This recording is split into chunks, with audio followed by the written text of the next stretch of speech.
રામ જય જય રામ, શ્રી રામ જય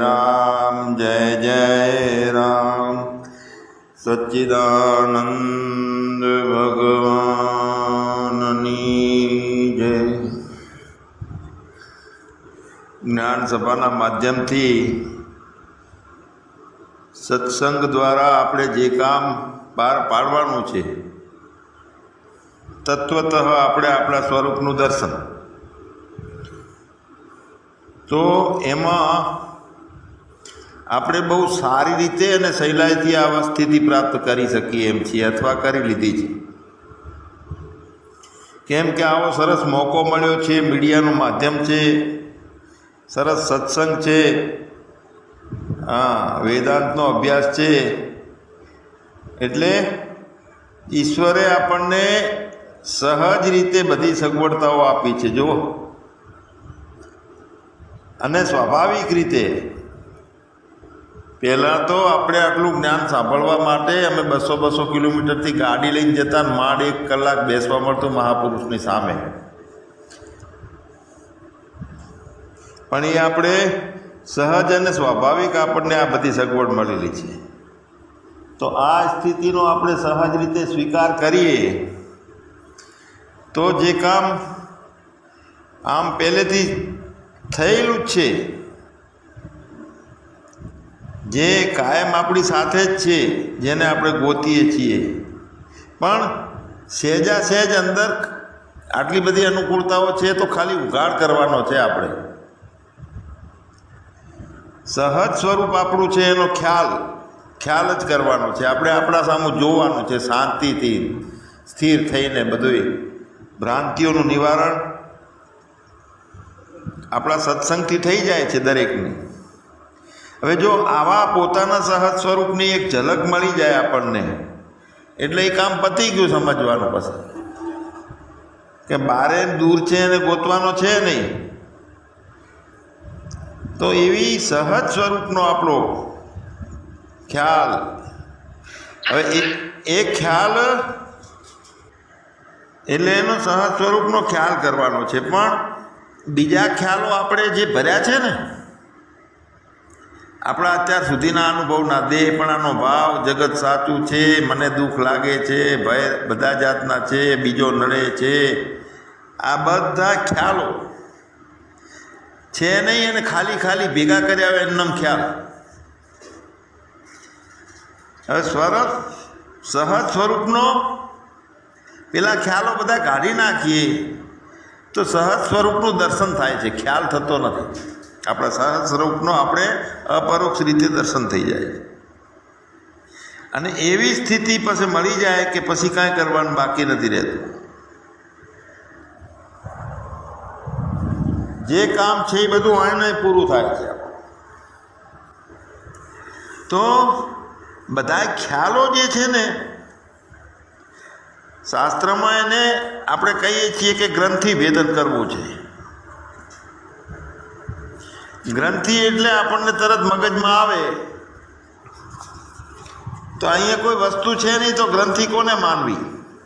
પદાર્થ નથી સામે, એટલે ગાંઠ બાંધી દીધી, માન્યતા કરીને ગાંઠ વાળી દીધી કે હું આ જ સાચું નામ જ છે એમ। એટલે માન્યતાની દ્રઢતા, એનું નામ ગ્રંથિ। હવે માન્યતાઓ બધી આપણે છોડી દઈએ, ખ્યાલો બધા આપણે છોડી દઈએ, ટોટલી ખ્યાલો જે બુદ્ધિમાં આવે છે,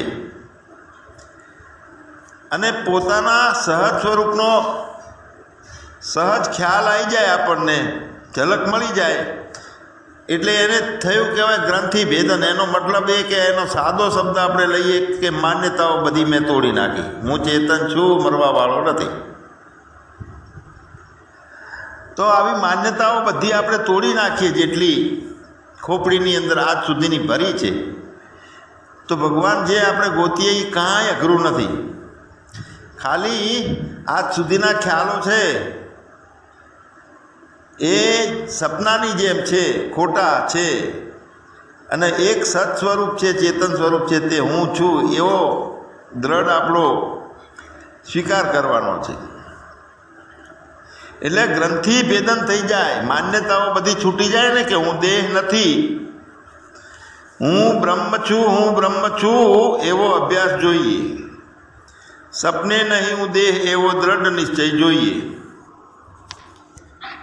તો દ્રઢ નિશ્ચય હું દેહ નથી એનો દ્રઢ નિશ્ચય થયો. એનો મતલબ શું થયું કે પછી અવિકલ્પ સ્થિરતા, એટલે માન્યતાઓમાં ફરીથી બીજી જૂઠી માન્યતાઓ પાછી પેસતી નથી. એવી એક તેલ ધારવત આપણી અવિકલ્પ સમજ.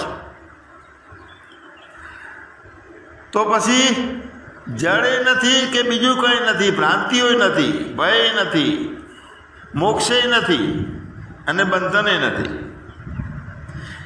એટલે અવિકલ્પ સ્થિરતા થાય એવી. તો પછી કાંઈ ભ્રાંત નથી, પછી જગત દેખાતું નથી. હા, તો આવું જે અધ્યાસ કરી અને જે સંબંધો કરી રાખ્યા છે, હું મારું, ઈચ્છાઓ થઈ ગઈ છે બધી, બધા અધ્યાસમાં થયેલા સંબંધો એક સત્યના બોધથી બધું બાદ થઈ જાય છે. એક દીવો પ્રગટે એટલે બધા અંધારા જતા રહે એવી રીતે. અને એક સત્યનો બોધ એટલે ચિદાનંદ રૂપ શિવોહમ શિવોહમ.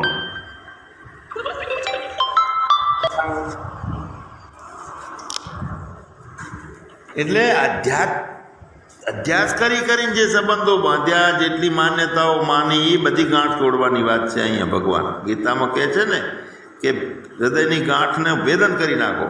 એટલે જે માન્યતાઓ છે એને છોડી દઈએ. એટલે હકીકતમાં તો ચેતનને આ શરીર સાથે સંબંધ થયો નથી, પણ અધ્યાસ કરી અને ભ્રાંતિમાં સંબંધ છે એવું માન્યું છે. એટલે નિવૃત્તિ એની કરવી પડે. અને એ પોતાના સ્વદર્શનથી થાય, આત્મદર્શનથી. પછી કોઈ કર્મ હોય, કોઈ કર્મનું ફળ હોય, એનાથી થતા જે કાંઈ દુઃખો સંતાપો છે, તો આવું કાંઈ પછી એ આત્મ સ્વરૂપની અંદર કોઈ કાંઈ અસર કરી શકતું નથી. હવે ખાસ બે વાતનો ખ્યાલ એમાં એ રાખવાનો છે કે પહેલાં તો બ્રહ્મ તત્વ સિવાય બીજું કાંઈ નથી. આ વાતનો સાધકે પ્રથમ સ્વીકાર કરવો પડે છે. એટલે પહેલું તો બ્રહ્મ તત્વ સિવાય બીજું કાંઈ છે નહીં. તો બીજું દેખાય છે તો એ અજ્ઞાનના કારણે દેખાય છે, અને એ અજ્ઞાનની નિવૃત્તિ કરવાની છે. અજ્ઞાન શું છે કે દેહ તરીકેની માન્યતા, હું દેહ છું એની. એટલે એક અદ્વૈત સિવાય છે નહીં, દ્વૈતો કોઈ જાતના છે નહીં પોતાના. તો પહેલી માન્યતા એ કરવાની છે કે એક તત્વ સિવાય બીજું કાંઈ છે નહીં. જડ છે એમ માન્યું તો બીજું છે એ પણ. ના કુછ છે ના હુઆ ના હોવનહાર, આ વાતને પહેલાં સાધકે માની લેવાની છે. તો એ માન્યા પછી જે એક તત્વ છે તે હું છું, આ બીજા નંબરની વાત. મારા સિવાય બીજાની આ વાત થતી નથી, હું બ્રહ્મ છું. તો એ રીતની માન્યતાઓ દ્રઢ થશે કે હું ચેતન છું, હું બ્રહ્મ છું. એટલે બાકીની માન્યતાઓ જે જૂની ભરેલી હતી ને બધી ખતમ થતી જાય. એટલે દ્રઢતા એવી થઈ જાય કે દેહ તો હું સપનામાંય નથી એમ. અને એવી સ્થિરતા થઈ જાય અડોલ પોતાની માન્યતા. વૃત્તિ કહો તોય માન્યતા છે, ગાંઠ કહો તો માન્યતા છે. માન્યતાને એકદમ એવી સ્થિર કરવાની છે કે નથી એમાં કોઈ સાચું કે નથી ખોટું, નથી જગત કે નથી જગતનો જોનારો. એવો ચેતન રીતે હું છું એ અભ્યાસ કરવાનો છે. અને પછી જો એક જ છે બ્રહ્મતત્વ સિવાય બીજું કાંઈ છે નહીં, જગત નથી, તો આ બોલવું ને મૌન રહેવું ને ધ્યાનમાં જવું ને બીજો બોલે છે ને હું મૌન છું, અથવા બીજો મૌન છે ને હું બોલું છું, આ બધું કાંઈ રહેતું નથી. મન નથી રહેતી, વાણી નથી રહેતી, ઇન્દ્રિયો નથી રહેતી, બુદ્ધિ નથી રહેતી, બધું ખતમ થઈ જાય. ફક્ત પોતે પુરુષોત્તમ સ્વરૂપે, પરમાત્મા સ્વરૂપે પોતે રહે છે. તો એવી માન્યતા દ્રઢ થાય, એવી થાય કે પછી કોઈ જાતના બહારના દુઃખો કે બંધનો કે બંધનને દૂર કરવા માટેની પુરુષાર્થ કાંઈ રહેતો નથી. તો એને કહેવાય ગ્રંથિ ભેદન થઈ. ગ્રંથિ ભેદન થઈ એટલે શું થયું કે માન્યતાઓ જૂની બધી તોડી નાખી, બધી ગાંઠો વાળેલી હતી ખોલી નાખી. આમે જો આપણે કપડાનું ગાંઠનું દ્રષ્ટાંત આપીએ છીએ તો એક મોટા કપડાની અંદર એક ગાંઠ આપણે ઊભી કરીએ છીએ તો એ ગાંઠની અંદર માન્યતા ઊભી નોખી કરે છે કે હું જન્મી છું, હું જીવું છું, મારે કપડાને ગોતવું છે. એટલે ગ્રંથિ ભેદન થતાં જે નોખો પડેલો અહંકારને જે માન્યતા ઊભી કરી હતી અહંકારે, તો એ અહંકાર જે છે એ એકલો નહોતો. જે માન્યતાઓ ઊભી કરી એની સાથે ચેતન તત્વ ચિદાભાસ પણ હતો અને સામાન્ય ચેતન જે છે મુખ્ય બ્રહ્મરૂપે એ પણ હોય છે, એમાં સદરૂપે બ્રહ્મ હોય છે એમાં. તો અહંકાર અને ચિદાત્મા એ બે હતા ભેગા, એમ ચિત્ત અને આત્મા બે. તો અહંકાર અને ચિત્ત જે ગ્રંથિ ભેદન થાય છે ને એટલે અહંકાર નોખો પડી જાય. હા, નોખો પડે એટલે ત્યાં સુધી એવી માન્યતા રહે છે કે અહંકાર એ છે, ચિદાત્મા છે, હું એ છું એમ. હવે નોખો પડે એવું જ્યારે અનુભવમાં આપણને આવે છે તો જે હું નોખો છું અને હું આત્મા રૂપે છું, તો ધીરે ધીરે ધીરે જે અહંકારની ગાંઠ હતી ને એ ભેદ થઈ જાય, ભેદાઈ જાય, ઓગળી જાય. એટલે આપણે ઘણી વખત કહીએ કે આત્મતત્વનો અનુભવ કરવાનો છે તો આ માર્ગ છે એ ઓગળવાનો છે. એટલે હું પણ આની માન્યતા ઓગાળવાની, ખાલી થવાનું. એટલે જે કાંઈ ભર્યું છું અંદર બહાર બધું લાગે છે એના બદલે બધી માન્યતાઓ ફગાવી દેવાની. એટલે જે આપણે કામ કરવું છે ને પોતાનું દર્શન, એની પૂર્ણ સફળતા આપણને એ માન્યતાઓ ફેંકાઈ જાય, ગ્રંથિ ભેદન થઈ જાય તો એ થઈ જાય, મુખ્ય કામ થઈ જાય. એટલે જ્યાં સુધી ગ્રંથિ ભેદન એટલે માન્યતાઓ અંદરથી સૂક્ષ્મમાં રહી જાય છે ત્યાં સુધી અહંકાર અને ચિદાત્મા એનું બેનું તાદાત્મ્ય સંબંધ એમનો એમ રહે છે. તો એના દ્વારા જે કંઈ ફળ મળે છે આપણને જ્ઞાન, તો એ અધૂરું જ્ઞાન રહે છે, નિત્ય નથી રહેતું. ફરીથી આપણે દુઃખી થઈ જઈએ છીએ. ઘણી વખત 50 વર્ષ બોધ આપે છે, સત્સંગો કરે છે, જ્ઞાનમાં છે એવું માનનારા રોવે છે, તકલીફ આવે છે. કેમ કે જ્ઞાન માન્યતાઓ એનો તાદાત્મ્ય સંબંધ રહી ગયો જીવ ભાવનો, અને જે માન્યતાઓ હતી પૂરી સંસ્કારમાંથી નીકળી નહીં. એટલે આપણે તો ફળ એવું મેળવવાનું છે કે જે નિત્ય રહે, આવે અને જાય. એ સાચું ફળ નથી, એ સાચું જ્ઞાન નથી. એટલે આપણે સાધના આ એક જાતની સાધના જ છે. જો શ્રવણ કરવું ને એ પણ સાધના છે અને વિચાર કરવો ને એ સાધના છે. પણ શ્રવણ અને મનન કરીને વિચાર જે કરવાનો છે એ મુખ્ય સાધના રાખવી. બાકીના બધા સાધનો જે છે ને, છેલ્લો માર્ગમાં જ્યારે આપણે સહજ પોતાનો અનુભવ કરવો છે તો બાકીના સાધનો બધા ગૌણ કરી નાખવા જોઈએ. એટલે સાધનનો ક્રમ એવા પ્રકારનો ગોઠવવો જોઈએ કે ચિત્ત અને જળ ગ્રંથિ છે એના બંનેને નોખી પાડવાની છે, અને જળ ગ્રંથિ એટલે કે ભેદન માન્યતાઓ બધી તોડવાની છે. આ લક્ષ્ય આપણે કાયમ માટે બાંધી રાખવું. શા માટે સત્સંગ સાંભળીએ છીએ? તો જવાબ આવવો જોઈએ કે આ ચિત્ત અને જળ ગ્રંથિનું જે બે ભેગાપણું છે, તો જે ગ્રંથિ માન્યતાઓનું ભેદન કરવું છે એ મુખ્ય લક્ષ્ય છે. એટલા માટે જ્ઞાન સભામાં જ્ઞાન સાંભળીએ છીએ. તરત જવાબ આપવો જોઈએ. એટલે બધી સાધનામાંથી એક જ ઉત્તમ સાધના એ છે કે મારે ગ્રંથિ ભેદન કરવું છે, માન્યતાઓને તોડવી છે, સહજ રીતે મારે મારો અનુભવ કરવો છે.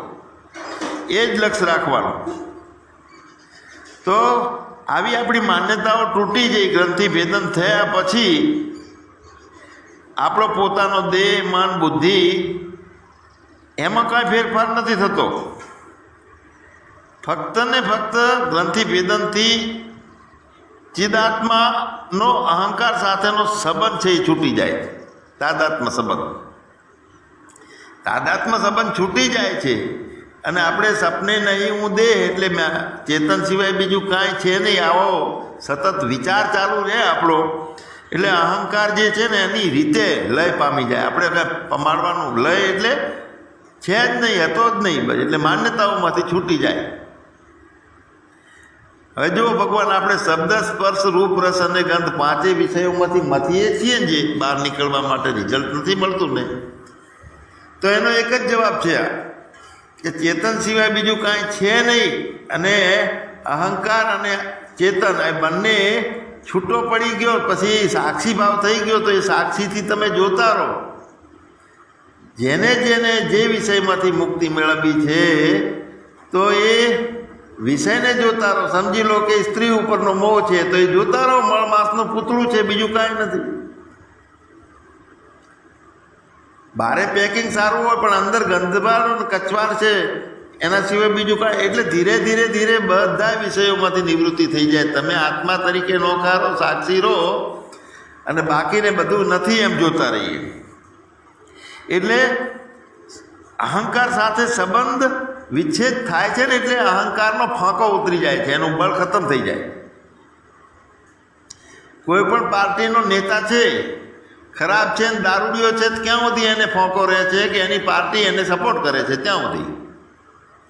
હવે જો એને બધા ભેગા થઈને દૂર કરવાનું કહે ને, કહી દે ને કે ભાઈ તું ચાલ ભાગ, નોખો પડી જાય, અમારી પાર્ટીમાં નથી તને રાખવું, એટલે ઉતર્યો અમલદાર કોડીનો. એમ અહંકાર જે છે એનો ફાંકો છે, એ આપણે આપણી સાથે એને જોઈન્ટ રાખીએ છીએ એટલે એનો ફાંકો છે. જો આપણે એને નોખો તગડી મેલીએ તો એને જ્યાં વાગવું હોય એ વાગે, ખટપટ બધી કાંઈ ના ચાલે આપણા પાસે. એટલે હું કરતા છું, હું ભોગતા છું, હું જેમ તેમ નથી. એટલે જે પરિચ્છિન્નપણું, નોખાપણું, પહેલાં તો ગાંઠ છું પોતાનો વ્યક્તિભાવ બનાવી દીધો હતો અહંકારે. ભોગતાપણું છે એ બધી રીતે સંપૂર્ણ નિવૃત્ત થવું જોઈએ. કર્મોનો કરતા, કર્મોનો ભોગતા જે હતો એ જ ખતમ થઈ જાય છે. તો એ તો અહંકાર હતો, અને તાદાત્મ્ય સંબંધ આપણા સાથે હતો એનો. આપણે એને જ્ઞાનથી છૂટો કરી દીધો. સારામાં સારો નોકર છે, પણ આપણે આળસુ બની ગયા છીએ, જાતે કામ કરવું છે, નોકરને છૂટો કરી દો. એમ સ્વયં પોતે જે અહંકાર છે એ રહેતો નથી. એટલે જે વખતે એ પોતે અહંકાર નથી રહેતો, જીવ ભાવ નથી રહેતો, એ જ ટાઈમે અનંત જન્મોના કર્મો, એના ફળો, પાપ પુણ્યો બધું આપોઆપ શાંત થઈ જાય. પોતાના સ્વદર્શનથી, તત્વબોધથી થાય. પણ એ તત્વબોધ વગર પોતાને સાક્ષી અને સચ્ચિદાનંદ રૂપે, પરોક્ષ રૂપે ભલે માન્યું, તો એ તત્વબોધ વગર ગ્રંથિ ભેદન શક્ય નથી. માન્યતાઓ તોડવી શક્ય નથી. તરત ખ્યાલ આવે કે હું કાયમ રહેવાવાળો છું, એવું હું મને જોઈ શકું છું, હું જ છું તે. અને આ તો બધું આવે જાય છે. એટલે ગ્રંથિ ભેદન વગર જે આપણે ફળની પ્રાપ્તિ કરવી છે કે મેરે અપને સિવા કુછ નહીં, અને અજાતવાદ એટલે બીજું કાંઈ બન્યું નથી, એ ફળ પ્રાપ્તિ થતી નથી જો ગાંઠના ભેદન થાય તો. કારણ કે અહંકારને આ બધા સાધનોથી એને પુષ્ટિ મળે જાય છે, પાંગરે જાય છે, વકરે જાય છે અહંકાર. એટલે એવા પ્રકારનું સાધન અપનાવવાનું કે અહંકારનું પાંગરવાનું બંધ થઈ જાય, એનું વકરવાનું બંધ થઈ જાય, એ શાંત થઈ જાય, બંધ થઈ જાય, નિવૃત્ત થઈ જાય. એટલે પોતાનું જ્ઞાન થતાં આપણી શું સ્થિતિ થાય છે, આપણી વ્યાપકતા સાથે ભૂમિકા થઈ જાય છે, વ્યાપકતાવાળી. પહેલાં જે અજ્ઞાન દશામાં હતો એ હું સીમિત હતો, હું શરીર છું, હું કરતા ભોગતા છું, એવો અનુભવ થતો હતો. હું આ જગ્યાએ રહેવાવાળો છું. કાકા, બાપા, ફુવા, ફઈ જે કંઈ માથે કપડાં પહેર્યા હતા એ બધા જણાતા હતા અંદર માન્યતાઓથી. હવે જ્યારે પોતાના સ્વરૂપમાં સ્થિતિ થાય છે અને દ્રઢ સાક્ષી ભાવ થાય છે, પછી આપણે જોઈએ છીએ કે આ શરીર જે છે એ ફક્ત મારી અંદર પ્રતીતિ છે, પ્રતીતિ માત્ર મારા પોતાની અંદર એવો અનુભવ થાય છે આપણને. તો જ્ઞાન દશાનો અનુભવ અને અજ્ઞાન દશાનો અનુભવ બંને બિલકુલ વિરોધવાદ છે. આપણને ખબર છે કે અજ્ઞાન દશામાં કેટલા દુઃખી થતા હતા. અડધો કલાક કાઢવો મુશ્કેલ હતો. બધું નડતું હતું. સંબંધીઓ નડતા હતા, મારા તારાના ખેદ ને ભેદ ને દોષો દેખાતા હતા, બીજાના દુશ્મનાવટો થતી હતી, ઈર્ષાઓ થતી હતી. તો જ્ઞાન દશાનો અનુભવ અને અજ્ઞાન દશાનો અનુભવ બિલકુલ એના કરતાં વિરુદ્ધ છે. શરીર મારામાં છે, આખી સૃષ્ટિ મારામાં છે અને હું બધામાં ઓતપ્રોત છું. એ ભાવ ખાસ રહેવો જોઈએ. મારામાં છું એનો મતલબ હું પણ ઠઠાઈ ગયો મોટા તરીકે. તો મોટા તરીકે હું નથી. બધી સૃષ્ટિ, આખું જગત મારામાં છે અને બધામાં હું ઓતપ્રોત છું. બે ભાવ રાખવાના છે. તો તે જ્ઞાન દશાનો અનુભવ છે. હું શરીર છું, હું કરતા ભોગતા છું, હું જન્મ્યો છું, મરવાનો છું. આ જ્ઞાન દશાનો અનુભવ છે. હવે શરીર મારામાં છે, આખું જગત મારામાં છે, આખી સૃષ્ટિ મારામાં છે એવો અનુભવ થતા ફક્ત એક જ શરીર પોતાની અંદર છે એમ નથી. જેટલા 5 મહાભૂતોના બનેલા બધા શરીરો પોતાના સ્વરૂપની અંદર અવ્યક્ત રૂપમાં જ પણ છે. કારણ દેહ પણ મારામાં છે, બીજો બધા મારામાં છે. અને આ બધાને ધારણ કરીને હું જ એમને મારામાં ધારણ કરીને હું જ રહ્યો છું એમ. તો એવો અનુભવ થાય છે. મારા આધારે આ આખી સૃષ્ટિ રચાય. ચેતનના આધારે નહીં. પછી ચેતન એટલે હું રહ્યો. ચેતનના અજવાળે સારી સૃષ્ટિ રચાય એમ બોલવું એના કરતાં હવે મારા અજવાળે સારી સૃષ્ટિ રચાય. તો આવી સ્થિતિ આપણી પ્રાપ્ત થઈ જતાં જે પૂર્ણતાનો આનંદ પ્રાપ્ત કરવાનો છે એ થઈ જાય. આનંદની અંદર વધઘટ નથી પૂર્ણતાના આનંદમાં. અને એ કાયમ માટે રહે છે. એવો બુદ્ધિની અંદર નહીં, પણ મારા સિવાય બીજું કંઈ મારામાં પેસતું નથી. એક મોટી વાત છે. દેશ કાળ વસ્તુની પરિચિંતા વગરનો બોધ, નિજ સ્વરૂપનો બોધ, પોતાનો સાક્ષાત બોધ છે. તો મહાવાક્યના કારણે આપણને આ અનુભવ પરમ શાંતિની પ્રાપ્તિ થાય છે. તો એમાંથી સ્વયં આત્મા રૂપે પોતે હું જ છું અને મને કોઈ વિચલિત કરી શકતું નથી. અને હું અદ્વૈત છું, દ્વૈત મારામાં નથી. તો જે મહાપુરુષે, જે પૂર્ણ સાધકે ચિત્ત જળ ગ્રંથિનું ભેદન થયું છે, તો એવા મહાપુરુષનો સત્સંગ વગર ગ્રંથિ ભેદન કરાવવા માટે બીજું કોઈ સાચો ઉપાય નથી. ગાંઠ જેની તૂટી જાય છે એની સાથેનો સત્સંગ એ ઉત્તમમાં ઉત્તમ સાધન છે, ઉપાય છે. તો એવું મહાપુરુષ પાસે જવું અને એની પાસે જતાં એનું જેવું દર્શન છે ને એવું દર્શન, એવી દ્રષ્ટિ આપણને પ્રાપ્ત થાય છે. એ કરુણાથી, કૃપાથી થાય છે. જે એ રીતે પોતાને સમજે છે એવું આપણને સમજી શકીએ. એની જોડે રહેવાથી પણ સૂક્ષ્મમાં આ કામ થાય છે.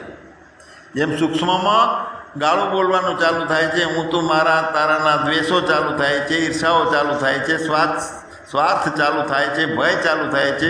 તો એમાં કોઈ સ્કૂલમાં નથી જતા આપણે.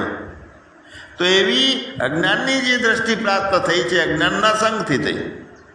હવે મહાપુરુષોનો સંગ થાય કે જેણે પોતે એનું ગ્રંથિ ભાગી જાય છે, પોતે અવિદ્યા એની ખતમ થઈ જાય છે. તો એને જેવું દર્શન છે એવું આપણને, એવી દ્રષ્ટિ આપણને પ્રાપ્ત થાય. અને એવી દ્રષ્ટિ આપણને પ્રાપ્ત થઈ થાય તો જ આપણે આપણું યથાર્થ દર્શન કર્યું કહેવાય. પહેલાંનું જે આપણું આખું દર્શન, એટલે કે જે દ્રષ્ટિ હતી, જે ખ્યાલો હતા, એ પ્રમાણે જીવાતું હતું, એ બધું બંધ થઈ જાય. હવે એની જગ્યાએ સમ્યક દર્શન ચાલુ થઈ જાય. બધે હરખો ભાવ, કોઈ રાગે નથી આવતો, દ્વેષે નથી આવતો. સમ્યક દર્શન એટલે સારામાં સારું દર્શન, સુદર્શન કહેવાય છે. કે જ્યાં બધા પ્રકારની જે ત્રિપુટીઓ છે એ સપનાની જેમ લાગવા માંડે. ખાલી પ્રાતિભાષિક રૂપમાં એ રહે ત્રિપુટીઓ. એનો નકલી છે, કશું જ ખાલી હતી માન્યતાઓ, એવું આપણને ખ્યાલ આવે. પછી તો એ ત્રિપુટીઓ પ્રતીતિમાં રહે કે બંધ થાય, છતાં એક સહજ સ્થિતિની જે આપણી પ્રાપ્ત થાય છે, તો એમાં નથી કોઈ પ્રવૃત્તિ કે નથી કોઈ નિવૃત્તિ કે નથી કોઈ બીજા વાતને કોઈ મહત્ત્વ રહેતું નથી. જ્યારે આપણને સહજ સ્થિતિ, અખંડ સહજતા પ્રાપ્ત થાય છે, એટલે પછી પહેલાં જે પ્રકારની સ્થિતિનો અભ્યાસ આપણો હતો, પહેલાંની જે બાહ્ય જીવનની સ્થિતિ હતી, પહેલાંની જે ચિંતાઓ બળતરાઓ હતી, એના બદલે સદાય હું મુક્ત છું, બંધન છે નહીં, પાપ પુણ્ય છે નહીં, કરતા ભોગતા છું નહીં, જન્મ મરણ છે નહીં મારા, એવો અનુભવ સતત રહ્યા કરે. અનુભવ એટલે એ માન્યતા સતત આપણામાં રહે છે. બસ આ મોટી વાત છે. માન્યતાઓ સતત આપણામાં રહે છે તો તે ગ્રંથિ ભેદન થઈ ગયું કહેવાય. એ જ અવિદ્યાનું આવરણ તૂટ્યું. માન્યતા સતત આપણામાં, જે સતત અનુભવમાં માન્યતા રહે સાચી, તો આવી જે સ્થિતિ છે એની પાસેથી માર્ગદર્શન મળે, બોધપાઠ મળે, આપણા પ્રશ્નોના જવાબો મળે, તો એ પરમ શાંતિ આપણામાં નિર્માણ થઈ શકે. અને આવી સ્થિતિ જેને પ્રાપ્ત થઈ ગઈ છે તો એને અનાસક્ત યોગ પ્રાપ્ત થઈ ગયો કહેવાય. અસંશક્તિ આપણને જ્ઞાનીની ભૂમિકામાં વાત કરતા હતા. અસંશક્તિ, પદાર્થ ભાવીની અને તુર્યઘાત, 3 અવસ્થાઓ છેલ્લી. એટલે અસંશક્તિ એટલે પૂર્ણ અનાસક્તિ, એમ જ્યાં પોતાના સ્વરૂપ સિવાય બીજું કાંઈ નથી. પોતાના મેરે અપને સિવા કુછ નહીં, કોઈની વાસ્તવિક પ્રતીતિ એ નથી ત્યાં. એટલે સાચી અનાસક્તિનો ઉદય થાય આપણી અંદર. તો એ પણ એક સાધનાના રૂપથી છે, અનાસક્તિ યોગ છે તે. હવે સાધનાના રૂપની અનાસક્તિ નોખી અને સ્વરૂપના રૂપની અનાસક્તિ નોખી, આ બંને અલગ અલગ છે. આપણે જ્યારે અંતઃકરણની ભૂમિકામાંથી મુક્ત થઈએ છીએ અને પોતાના સ્વરૂપમાં આપણે પ્રવેશ કરીએ છીએ, એટલે પોતાના અંતઃકરણ સાથેનો જે સંબંધ તૂટી જાય છે, ચેતન અને અહંકાર બે છૂટો પડી જાય છે. તો અહીં અંતઃકરણ પોતાનાથી હકીકતના રૂપે આમ નોખું છે જ નહીં, ભેગું હતું જ નહીં, એવો અનુભવ આપણને થાય છે. સાચો અનુભવ, સાચા અર્થમાં સાચી અનાસક્તિ છે એ રહી. એટલે કર્મફળનો ત્યાગની વાત કરી છે ગીતામાં. કર્મ ભાવનો ત્યાગ થાય, કર્મફળનો અને કર્મ ભાવનો બંને સાથે ત્યાગ થાય. એટલે આપણી ભૂમિકા ગીતામાં જે સ્થિત પ્રજ્ઞાની વાત કરી છે એવી થઈ જાય. સ્થિત પ્રજ્ઞા એટલે સાચી માન્યતા સિવાય બીજું કાંઈ અંદર પેસતું નથી, આને કહેવાય સ્થિત પ્રજ્ઞા. બીજું કાંઈ પહે એટલે બુદ્ધિ અસ્થિર થઈ જાય. એક જ પહેલું છે કે હું સચ્ચિદાનંદ છું, અજન્મા છું, બસ. તો એ સ્થિત પ્રજ્ઞ કહેવાય, ગુણાતીત કહેવાય, ભગવાનની પરમ ભક્ત કહેવાય. પરમ ભક્ત કહીએ, સ્થિત પ્રજ્ઞ કહીએ કે ગુણાતીત કહીએ, બધું એકનું એક જ છે. તો જે ભગવાનના જેમ છે એમ સાચા સ્વરૂપને નથી જાણતો, તો એવા લોકો જે ભક્તિ કરે છે તો ભક્તિ એ ખોટી કરે છે, સાચી ભક્તિ નથી. પોતાના સાચા સ્વરૂપને જાણવું એટલે ભગવાનનું ઉપાધિ વગરનું, તે અને હું બે એક છીએ એવી રીતનું એકતાનું જ્ઞાન, ઉપાધિ વગરનું જ્ઞાન. જે છે, જે હોવું છે એ બાકી રહી જાય, ફક્ત એટલું એ જ્ઞાન છે. કાર્યકારણ ભાવ વગર પોતાના સ્વરૂપને જાણવાનું છે. કારણ કે એવા સ્વરૂપમાં એને પરમ સ્વરૂપ કહેવાય. એમાં ઉત્પત્તિ, સ્થિતિ કે પ્રલય નથી, એમાં દેશકાળ પણ આવતો નથી, એમાં જળ ચેતન એ નોખું કાંઈ છે જ નહીં, કાંઈ જળ રહેતું જ નથી, બધું ચેતન છે. અને આવી જે શ્રેષ્ઠમાં શ્રેષ્ઠ દશા છે આપણી, એનાથી આગળ બીજું કાંઈ નથી. મત પરતરમ ન અન્યત કિંચિત અસ્તિ ધનંજય. એટલે એ ધનંજય, મારાથી અધિક બીજું શ્રેષ્ઠ કાંઈ નથી. દોરામાં મણકાઓનો સમૂહની જેમ આ બધું મારામાં પરવાયેલું છે. એનો મતલબ એ છે કે હું બધામાં ઓતપ્રોત છું, મારા સિવાય બીજું કાંઈ પણ શ્રેષ્ઠ નથી. આવું માનવું એ દ્રઢ કરવું, અરે કલ્પના નથી કરી શકતા આપણે. એટલે આવું આપણું સ્વરૂપ છે, પરમ સ્વરૂપ છે કે જેની આગળ પાછળ ઉપર નીચે અંદર બહાર ડાબું જમણું કોઈ પ્રકારનો ભેદ આપણા પોતાના ભગવત સ્વરૂપમાં કોઈ ભેદ નથી. અભેદતા છે, કોઈ દ્વૈત નથી, અદ્વૈતતા છે. તો આવા આપણા પોતાના સ્વરૂપને એમાં ભક્તિના માધ્યમથી જોઈએ તો પરાભક્તિ અને અપરાભક્તિ. હવે પરાભક્તિ એટલે એ પરા પ્રકૃતિ છે અને અપરા પ્રકૃતિ છે. જીવ ભૂતા છે ને તે અપરા છે. પરા પ્રકૃતિ એટલે બે જે પ્રકૃતિ છે પરા અને અપરા. તો અપરા પ્રકૃતિની અંદર જે છે એ બધું 5 મહાભૂતો છે, બુદ્ધિ છે, અહંકાર છે, આ બધું એમાં આવી ગયું. અષ્ટતા પ્રકૃતિ કહેવાય એને. અને પરા પ્રકૃતિ જે છે હું જે જીવાત્મા છું અને જેને આપણે કહીએ છીએ રોજ કે મેરે અપને સિવા કુછ નહીં, તે પરા પ્રકૃતિમાં. તો એ પરા પ્રકૃતિની અંદર જીવ ભાવ છે, જીવ ભૂતા કહેવાય છે એને. એની અંદર હું જે રહે છે એ જીવ ભાવવાળો રહે છે. હવે એ પ્રકૃતિ ભગવાનના સ્વરૂપમાં છે નહીં અને છતાં માની છે, તો એ અધ્યસ્ત જે હોય નહીં એને માની લીધું છે એ અધ્યસ્ત છે. એટલે જે માની એને ગાંઠ ઊભી કરી છે એવી ગાંઠનું ભેદન કરવાનું છે. જેટલું પોતાના સ્વરૂપમાં, સાચા સ્વરૂપમાં, સચ્ચિદાનંદ સ્વરૂપમાં જેટલું અધ્યસ્ત છે, તો એ બધું અધ્યસ્ત જે છે એ પોતાનું સતત જ્ઞાન રહે છે. હું પરમાત્મા સ્વરૂપે, સચ્ચિદાનંદ સ્વરૂપે છું, બીજું કાંઈ મારામાં નથી. તો એ જેટલું અધ્યસ્ત કર્યું છે એ બધું ખરી પડે. એટલે પરા અને અપરા બંને પ્રકૃતિઓ પોતાનું સાચું સ્વરૂપ છે, એમાં કલ્પનાઓ છે. કોઈ એમની સ્વતંત્ર સત્તા નથી એક પ્રકૃતિની, પરા કે અપરા. એટલે જ્ઞાનદશામાં જે હું પોતાને જીવ ભાવે અનુભવું છું એવો ભગવાનમાં હું અધ્યસ્થ છું, જીવ ભાવે છું. હવે અહીંયા જ્ઞાનદશામાં ભેદનો અભેદ થાય છે, દ્વૈતો બધા તૂટી જાય છે. એને કહેવાય છે પરાભક્તિ. ઠીક છે, હવે ભક્તિની વાત જ્યારે આવશે ત્યારે આપણે લેશું. પણ જે પોતાનું સ્વરૂપ છે એને કોઈ ચંદ્ર, સૂર્ય, અગ્નિ પ્રકાશિત કરી શકતા નથી. ન તદ ભાષે તે સૂર્ય ન શશાંકો ભાવ. તો એ પદ કોનું છે? આપણું પોતાનું સ્વરૂપનું દર્શન, સહજ અવસ્થા. એવા પદને પામી અને મુમુક્ષુ પાછો હું દેહ છું એ ભાવમાં આવતો નથી, એની મુમુક્ષાઈ રહેતી નથી. અને એ પરમ ધામ છે સચ્ચિદાનંદ ભગવાનની જય.